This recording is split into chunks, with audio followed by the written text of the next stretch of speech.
Good afternoon mga brad, mga kapatid, ano. Nandito tayo ngayon sa Seafood City dito sa Northeast Calgary, ano. Imimit natin yung mga tropa natin, ano, mga bago nating kaibigan, ano, kasamahan sa larangan ng ating hanap buhay na mga truckers na taga dito sa Calgary, ano. So magkikita-kita kami dito sa Seafood City para magkwentuhan, ano, magtawanan at of course para magkakakilanlanan, ano, magkakilanlanan kasi meron na sila ng circle of friends dito sa Calgary, ano, at naimbitahan ako na maki-join sa kanilang meetup ngayon dito, no. At pupunta natin sila ngayon dito, mga kapatid. So magkita-kita tayo dun sa loob. So tara, tingnan tayo.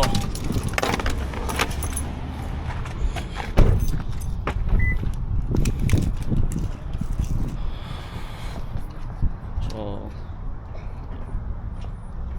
mamimit natin yung mga ibang mga owner operator dito sa Canada, no, na nakabase dito sa Calgary. Nandito sila ngayon, i-meet natin sila, mga kapatid. So dito yan sa Seafood City.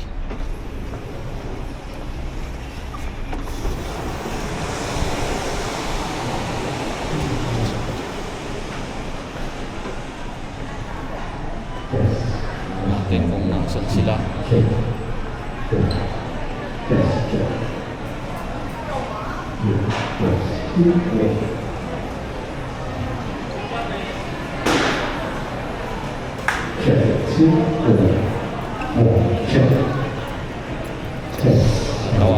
Tawagan natin sila kung nasaan sila. 2, 4, check, check, test, test, 1, 4.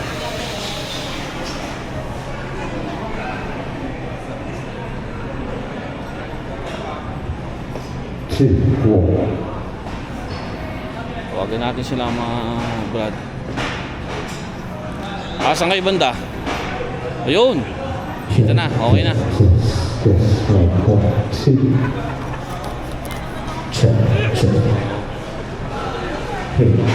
Kasamahan si Joel. Natin siya. Oh, Brad, say hi sa camera, Brad. Hinihintay ko sila, Kuya Ruel. So ito pala si Brad Joel. Yan, gwapong-gwapo, mga kapatid. Yan. I-meet natin yung mga tropa natin dito sa Calgary. So ilang natin dyan. Dito ba tambayan nyo? Ito, ano ka na ng halo-halo, Oo, marano. Kuya Ruel na siya eh. Mukhang maraming darating, ano? 1, 2, 3, 4, 5 po. Kuya Ruel, kasi Ate Joy, mag-asawa. Mamay. Laging ano yun din, laging team driver. Rico, say hi, yan. Kasama natin dito sa Calgary. Yan, ayos. Ayos. Yan, say hi muna sa camera. Gwapo-gwapo. Jeff. Rico. Yan. Mayayaman ang Calgary. Siya lang ang mayaman. Sige natin dyan. Siya lang ang mayaman. I-claim nyo, mayayaman tayo. Ano ba? Hindi mo kumama yun eh. Ayun siya na athlete eh. Tignan mo yung ano, tignan mo yung mga misis nila eh, may access sa US eh. Pwede silang makakuha ng email or kaya nga nag-decide kami na i-meet ka namin eh, sa Manalo. Pinakita ko sa kanya eh. 7,900, 3,000 miles. Tapos US dollar. US dollar pa yun. Sila, okay sila. Ako, wala akong US ano eh. Eh parang yung 3,000 miles, parang Calgary to ano ka lang, pumunta ka lang ng New York. Ano yan? Puro flat deck, Brad? Puro flat deck. Hindi, may driver din. Driver, kaya lang, problema. Walang biyahe. Kakain lang. Pero yung Landstar, meron. 2, check. Pero kung Ako lang magkakaroon Canada, US. ang bad. Yung sa'yo. Kasi ano ka, flat neck ka kasi. US to US. Ang dami niyan sa US. Hindi, sa kanila, tinignan ko, mga 200 miles, nag-aalaga ng 1,000 plus. Na ano, sa US dollar 221 miles. Eh, kasi si Jin, ano talaga to eh. Mahilig siyang aralin yung mga bagay-bagay. Kailangan matanda na sa kanila eh. Eh, kami, bata pa kami. Ito, 8,000 no? Kaya nandiyan yung miles, ano, 8,000 yan, ilang Oh, miles ito yan. ang ano nyo. Naka-online eh. Salamat, Brad. Oh, yun yung tinatawag na load board. Yan yung mga load board. Ikaw na mamimili nito. Kasi dati Bison siya, may load board daw dati sa Bison. Thank you. Sino ba nag-trip nito? 1, 2, check. Kami ano, Bawal sa akin to eh. na, papatang na mga ano, tropang kalbo. Tropang Rich Jeff, Joel, at siyempre, inyong lingkod. Kasama na sa mga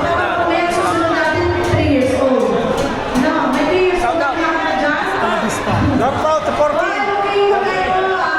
Ready na tayo kasi sa CCTV. I think they're gonna have another contest. Kids ka-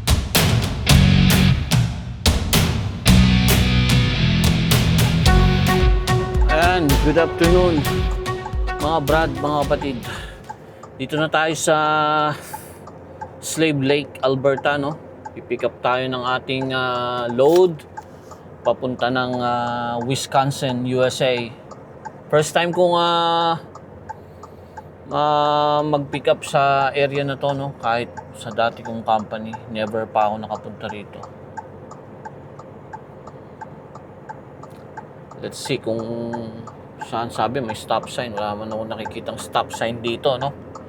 Pero for sure dito ang ano, dito ang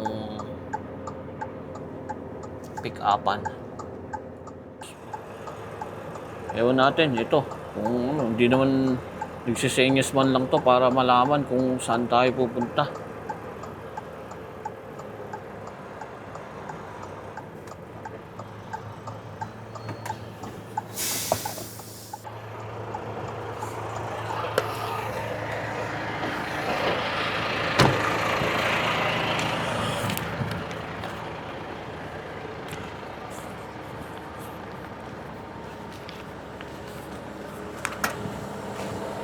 Hi sir, good morning. This is my first time here. I'll follow you, sir. Okay.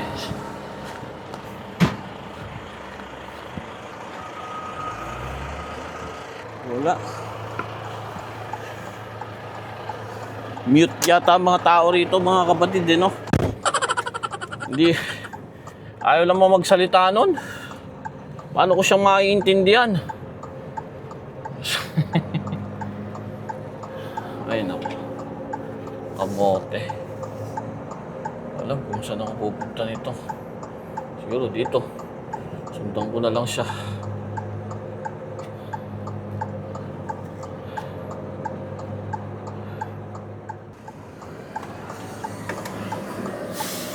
Sinyasan lang dito ang nangyayari, mga kapatid, ano? Mahirap kausap yung mga tao rito, hindi nagsasalita. Paano yan? Wala naman ako sa ano sa Quebec eh. English naman ang usapan dito eh. Ayaw nila magsalita. Ewan ko ba. Well, simulan natin to. Kasi iloloadan pa naman tayo eh. Hindi ko nga alam kung ilan yung iloload sa akin eh. Bale, kakausapin ko to. Mahirap pagka ano, hindi tama yung pagkaka-load nyo sa akin. Kausapin ko to.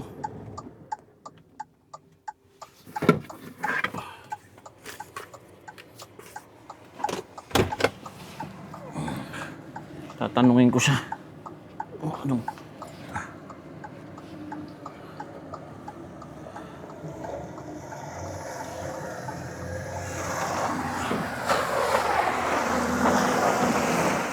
Mga kapatid, ang hirap nilang kausapin dito. Ewan ko ba? Siyempre, kailangan malaman ko kung ilang piraso. 10 ang nakalagay dun sa order ko, pero 14 daw eh. Ay nako. Ewan ko ba? May mga ganito talagang pagkakataon mga kapatid, ano, na yung loader eh minsan siguro hindi okay yung gising niya, no? Tas ganito, no?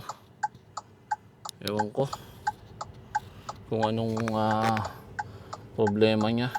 Tinatanong ko para maayos sana eh. Pero pagka ito eh yung pag yung pagkakalagay niya dyan eh iba, eh hindi ako papayag niyan. Kinakausap ko siya kanina eh. Ayaw niyang parang ano, ayaw niyang parang takot sa tao.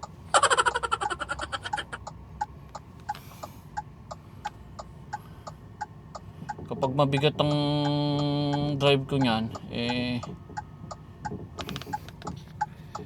papaano ko sa kanya yan. Ipapaayos ko pagka ano yan. Ayaw niya makipag-usap sa akin eh. Ayan, niloloadan niya na ako mga kapatid. But anyways, babalik ako mamaya mga kapatid, ano. Ayan, oh. Tabi-tabingi pa yung paglo-load niya, oh. Wala ito. Ayan, sumobra na sa kabila.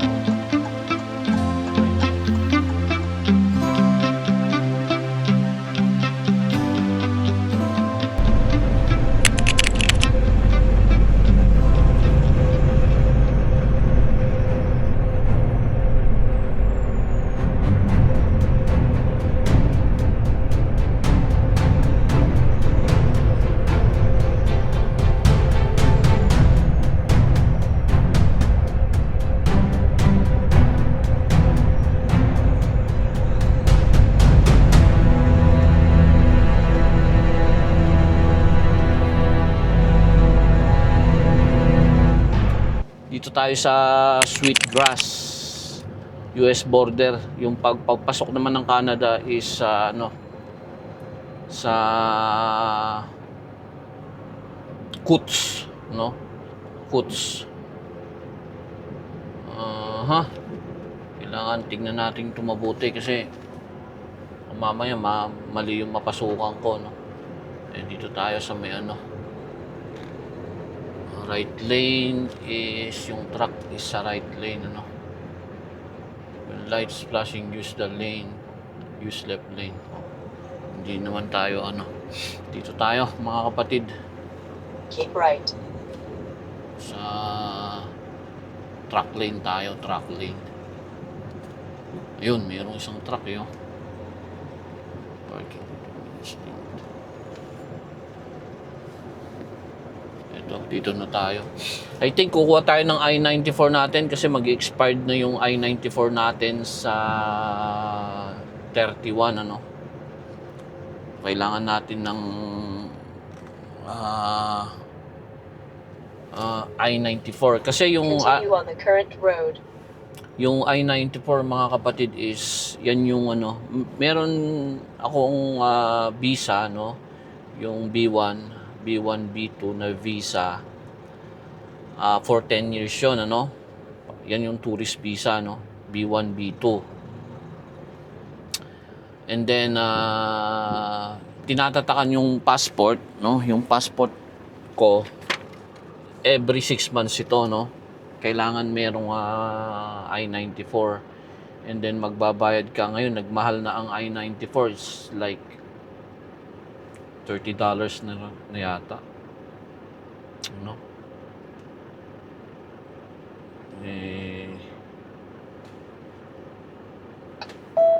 Dati ano lang yun, $6 lang mga kapatid eh. Continue on the current road. Ngayon ano na siya, $30. I think papapasukin ako dyan sa loob, ano. Ewan ko kung saan dyan, baka dun sa taas or somewhere dyan, basta dyan sa building na yan, para kumuha ako ng ano, ng I-94. Yun yung parang visa ko na pwede ako maglabas-pasok sa US within 6 months, ano, ng multiple times. So first time nating papasok dito, Sweetgrass US border. Dito yan sa Montana, mga kapatid. Nandito tayo sa Montana. And doon sa kabila, yung papasok naman ng Alberta is, yun yung ano, yung baka nakadungaw. Huwag kang tatalon. Nakadungaw yung baka. Coots naman, Coots, Alberta naman, yung Canadian border side, pabalik ng Canada. Yan, Sweetgrass, Montana.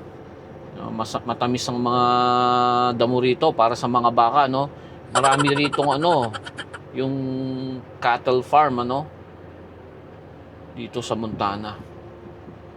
At sino yung nanonood nung yung kay Kevin Costner, yung sikat na dito yung sinuting sa Montana. Kalimutan ko na kung anong title nun. But anyways,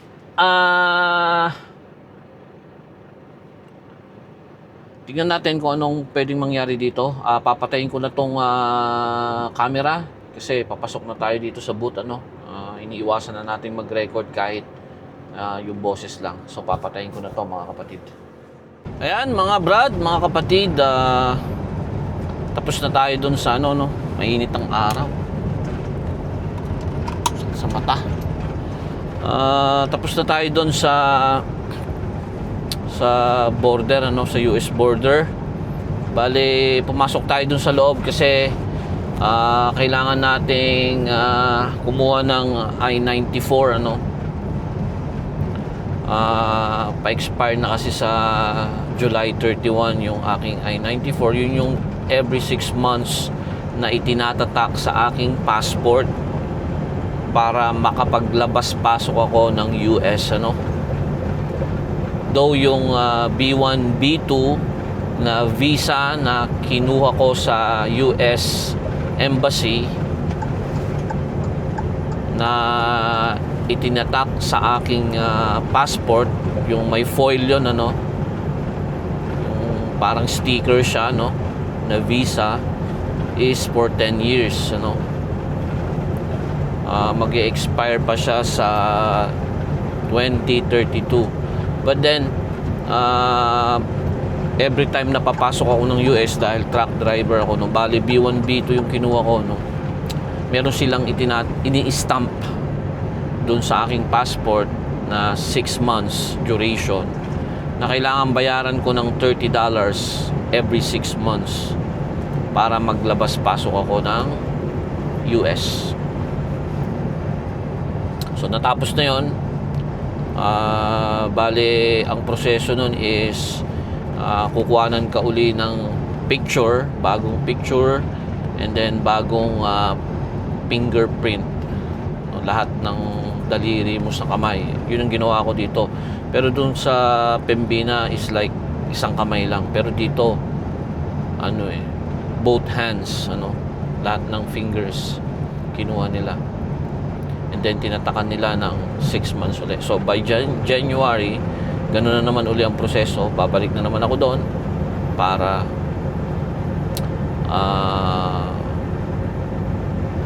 kumuha uli ng stamp, meron pa tayong around 2,200 kilometers papunta sa ating delivery location sa Haven, Wisconsin. And after ng load natin na yan, meron na tayong nakuha, na reload papuntang Wetaskiwin. Ewan ko kung tama, kung naaalala ko ng tama. Wetaskiwin, Alberta. Ang pickup niya is sa Tennessee. So magde-deadhead ako, meaning empty ako, napupunta from Wisconsin to Tennessee,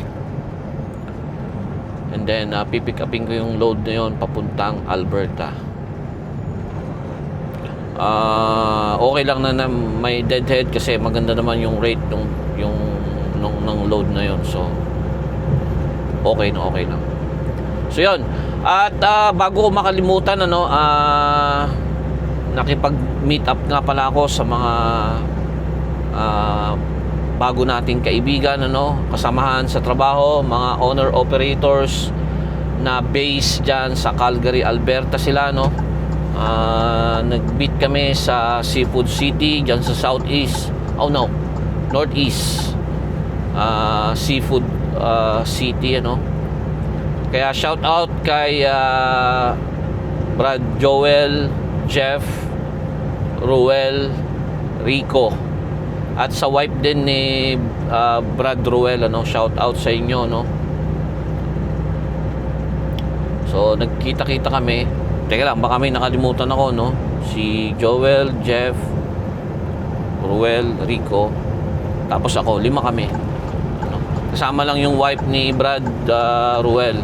Shout out sa inyo, salamat sa mga lalong-lalo na kay Brad Joel, kasi sa kanya ako nagtatanong ng mga pwedeng pag-ayusan ng ating truck, nung nasa Calgary tayo, meron tayong mga pinagawa kay Alex, actually yun, periodic maintenance yun, pero meron din akong pinaayos. Yung periodic maintenance niya is valve clearance adjustment. After 250k, 260k na nga, lumampas na ako ng 10k. Pinaayos na natin yung valve adjustment and then change oil.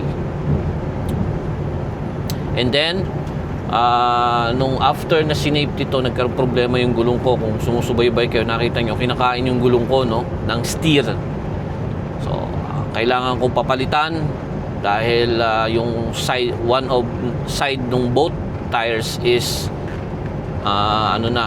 out of range na, kumbaga dun sa limit niya ng tread depth niya is wala na.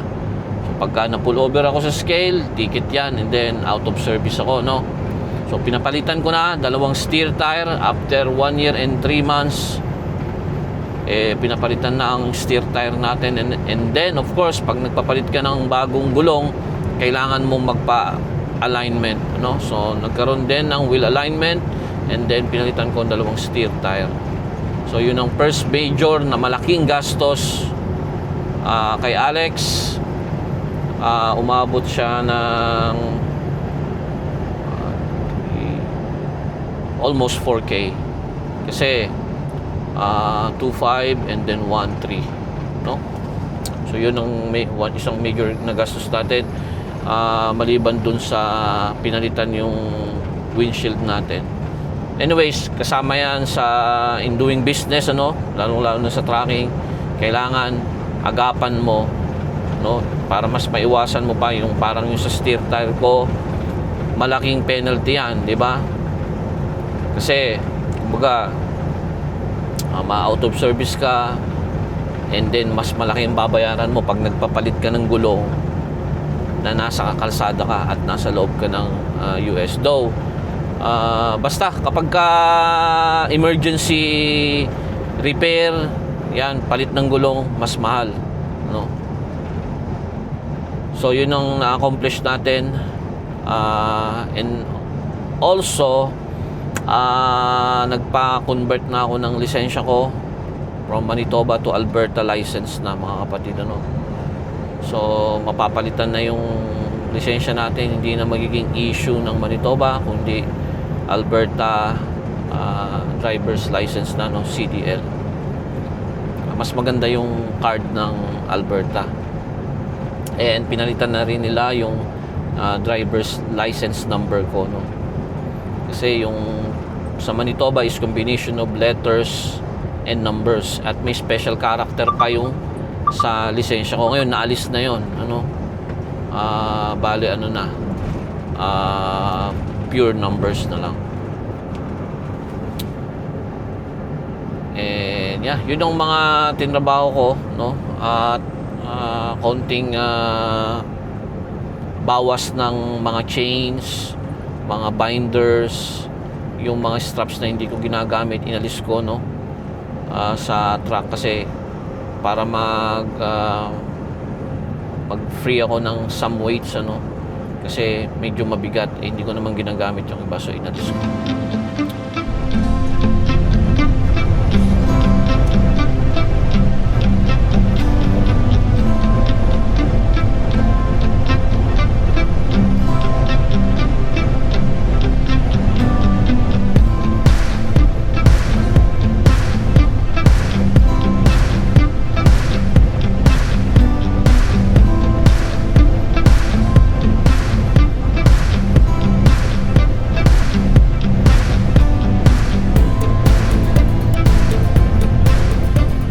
Afternoon mga kapatid, dito tayo, magsha-shower tayo. Flying J, ano. Yan yung load natin na papuntang Wisconsin, ano. Kung mapapansin niyo yung load ko na yan, ano, nagka-problema ako doon yan, sa ano, ayaw niya makipag-usap sa akin. Tinatanong ko kung ilang piraso. Ngayon nagkaroon ng space dyan, kung makikita nyo, ayan, no. Kasi heavy ako sa drive, so imbis na i-move niya lahat, ito na lang ang pinamove ko, no. Pero dapat yan dikit-dikit para mas safe, ano. Pero okay lang din naman yan. Kaya lang nga yung loader na kinakausap ko nung time na yon, ayaw niya makipag-usap sa akin. Tinatanong ko, parang alam ko ginagawa ko, parang ganun ang gusto niya, na huwag ko siyang pakialaman. So hinayaan ko siya. Nung tapos na, alam ko heavy na ako sa front dahil 33.5 na, dapat 34,000 pounds lang. So pinuntahan ko siya, sabi ko kailangan i-move mo. Muntik ko pa ipamove lahat, kaya lang tamad na ako, nagmamadali din ako. Buti hindi ko pa siya inistrapan, no? So minove niya yung dalawa sa likod, 4 na piraso. Yun. Nandito tayo sa Fargo, Flying J, ano? Dito yan sa North Dakota. Madalas tayo din dumadaan dito nung nandun pa tayo sa Payne. Pero hindi ako nagpapagasolina dito masyado. Nagpapadiesel, I should say. Palagi sa Grand Forks. Magsha-shower tayo, then manananghalian, then way to go. Meron pang natitirang 3 hours and 15 minutes. Makakadrive pa tayo ng mga 300 kilometers plus. So may matitira bukas na around 550 kilometers. Kayang-kaya na natin yan. Maaga tayo mag-start para the first hour sa delivery location na tayo, makapag-drop tayo.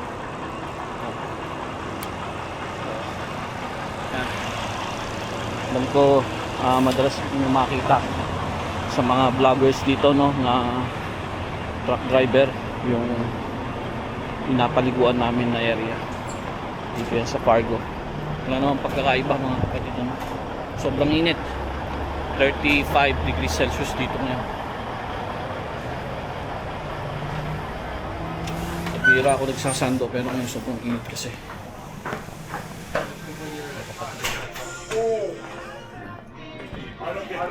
So tingnan natin kung ready na yung shower. Ready na yung shower natin. Ayan, no? Shower number 5. Yan, nandyan na yung code. Ayan.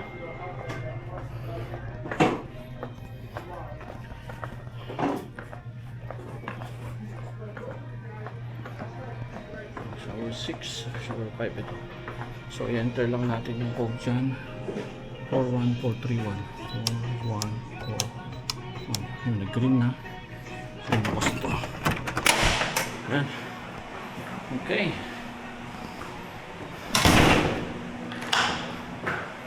So ayan mga kapatid, the best nyo nakita to. Ayan. So shower muna ako. Kita-kita tayo mamaya sa daan mga kapatid. So tayo mga kapatid, bibili tayo ng strap roller natin, ano. Sumba dito next strap roller. Titingin tayo mga kapatid kasi nawala yung sabitan ko, yung pang rolyo ko, yung dinitikit dun sa guard. Titingin tayo dito kung meron. Ko wala pa yata. Do you have the strap roller, ma'am? The strap roller. What? The strap roller. It's here. No, it's gone. So portable belt. Belt winder. So you So don't. good it's gone. It says Yeah. yeah. Yeah. So walang available na belt winder pala yun. Hindi strap roller. And women's restrooms, please. No. Thank you. So tingnan lang tayo ng masking tape. Please pull forward to the diesel island when you are finished fueling. Thank you. This one. Excuse me. So ito and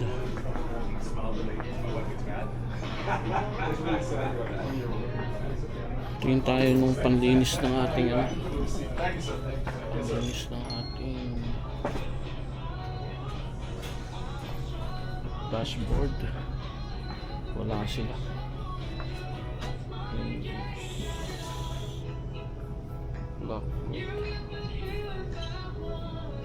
Wala sila.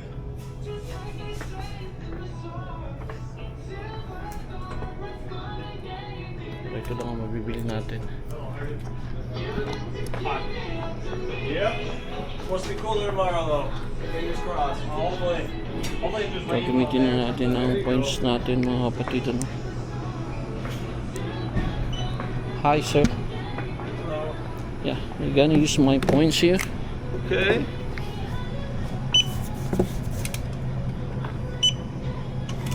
Do you want a little bag? No sir. Do you want a receipt? No. Maybe? Oh, yeah, the receipt. Gonna need that for sure. Thank you. Thank you, sir. Have a good day. You too. Sir, we can help you.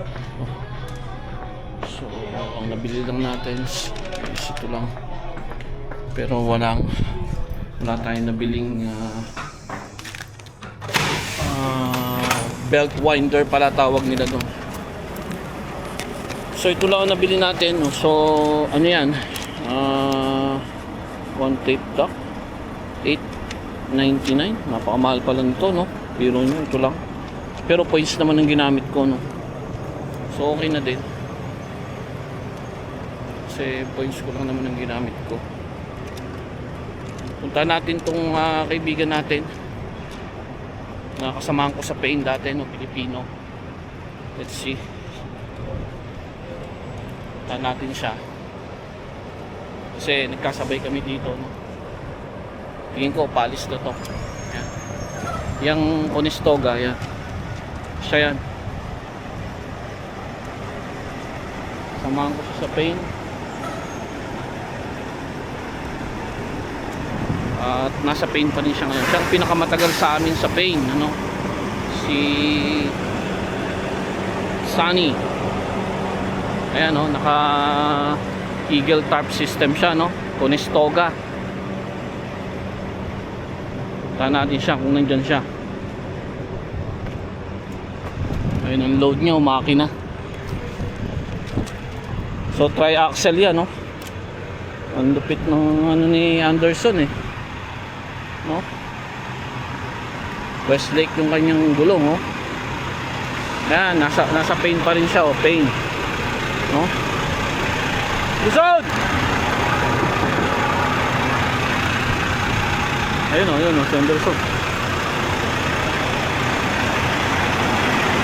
Oh, shout out, pre! Oh, shout out! Ayan, kasama, pinakamatagal sa Pain, kasama namin. Si Sunny, Anderson pala. Nalarga ka na? Oo, ikaw. Pa, dito ko na ako.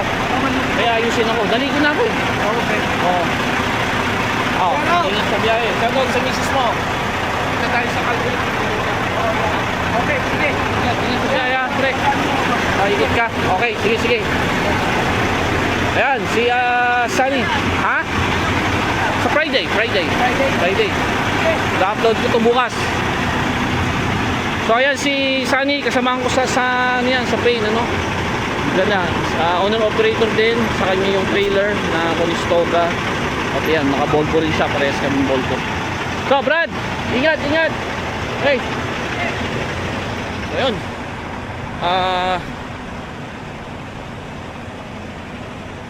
ilang pa kaming Pilipino doon. Dati, 4 kami.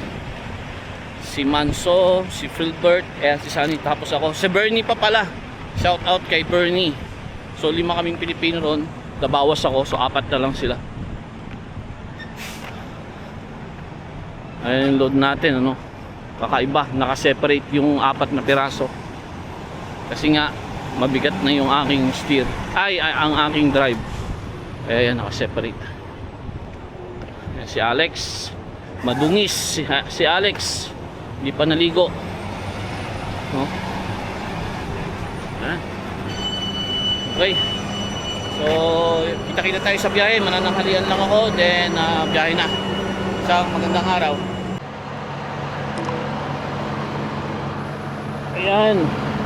Good afternoon mga kapatid. Naka-stop na tayo rito, no? Medyo mag-check lang tayo. Nga pala mga kapatid, ano, yung aking gulong is bago na. Ayan, no? Ito nyo, bagong-bago, no? Dahil nagka-problema yung gulong natin, di ba? Kinain yung side. So, nung nag-off ako, pinalitan ko ng 2 steering tire ko, no? At pina-align na natin si Alex. So binabantayan ko ng gusto yung gulong natin, no? Baka mamaya pangit na naman ang kain, ano? So binabantayan natin mabuti. Kabila 2 bago. Medyo mahal ang gulong mga kapatid, ano? Lalo na pag steer tire. Kasi 16 ply yan. Ayan. Binabantayan natin yung kain ng gulong, ano? O mamaya hindi na naman pantay, patay na naman tayo. And ito, nag-order na ako ng water separator. Papalitan din natin yan once na dumating na. So directional itong nakuha kong gulong, ano? Yung una, ang gulong niya yung galing sa factory, walang araw. Ito may araw na, pero parehas ng brand, X-Line Z Plus, no? Parehas nung inalis na steer tire ko. So umabot lang siya ng 1 year and 3 months. Dapat at least 2 years yan, no? Hopefully ito nagtagal. Pagka nagkaroon ng konting problema, papa-align natin agad saan lang tayo abutan. Okay, so nag-post trip na tayo, no? Chinek ko lang yung gulong. Every tumitigil ako, chinek ko yung gulong ko. Mahirap na. Ayoko na magkaroon ng problema, no? Napakamahal. Masakit sa bulsa, mga kapatid. So yun na, bagong sensor din siya at bagong adjust yung mga valve dyan, no? Yung valve clearance niya in-adjust na after 250,000 kilometers. So all goods. Ang periodic maintenance ni Alex, walang problema mga kapatid. So yun lang. At dito tayo magpapahinga. Kung makikita nyo, napakalaki nitong mga truck stop na ito mga kapatid. Dito tayo magpapahinga ngayong gabi. Bihirang bihira. Ito yung kauna-unahang truck stop na tinulugan ko nung ako ay pumasok sa US, nung maging truck driver ako. Ito yung dito sa St. Cloud, Minnesota, na quick trip after nung pilot, ano. May pilot diyan doon sa bandaron ng left. Ito yung susunod na truck stop, quick trip. Ito yung kauna-unahang stopan ko. Bale noon maliit pa to, hindi pa ganito kalaki to. I think hanggang dito lang, kalahati lang to. Ngayon lumaki na siya.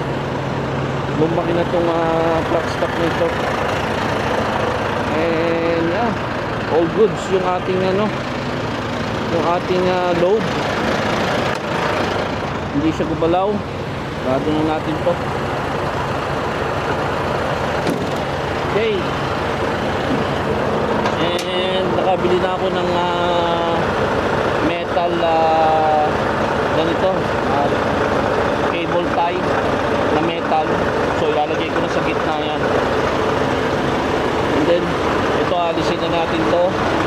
Papalitan ko na nung binigay sa akin ng Mercer, kasi ito sa paint pa to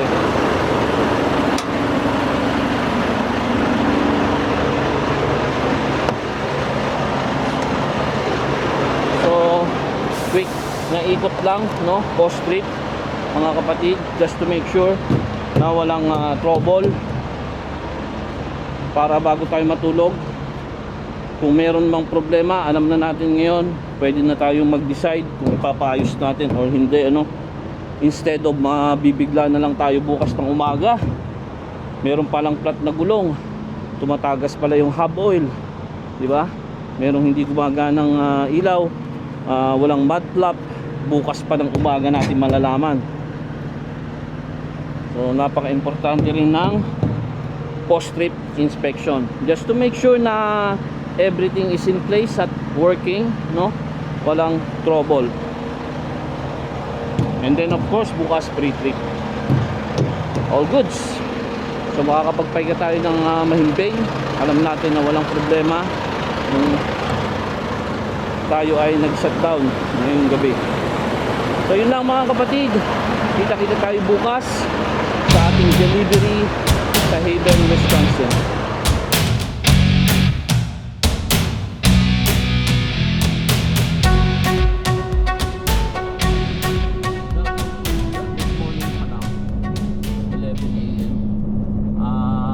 Kilometers away na lang tayo sa ating drop-off location dito sa Haven, Wisconsin, mga kapatid.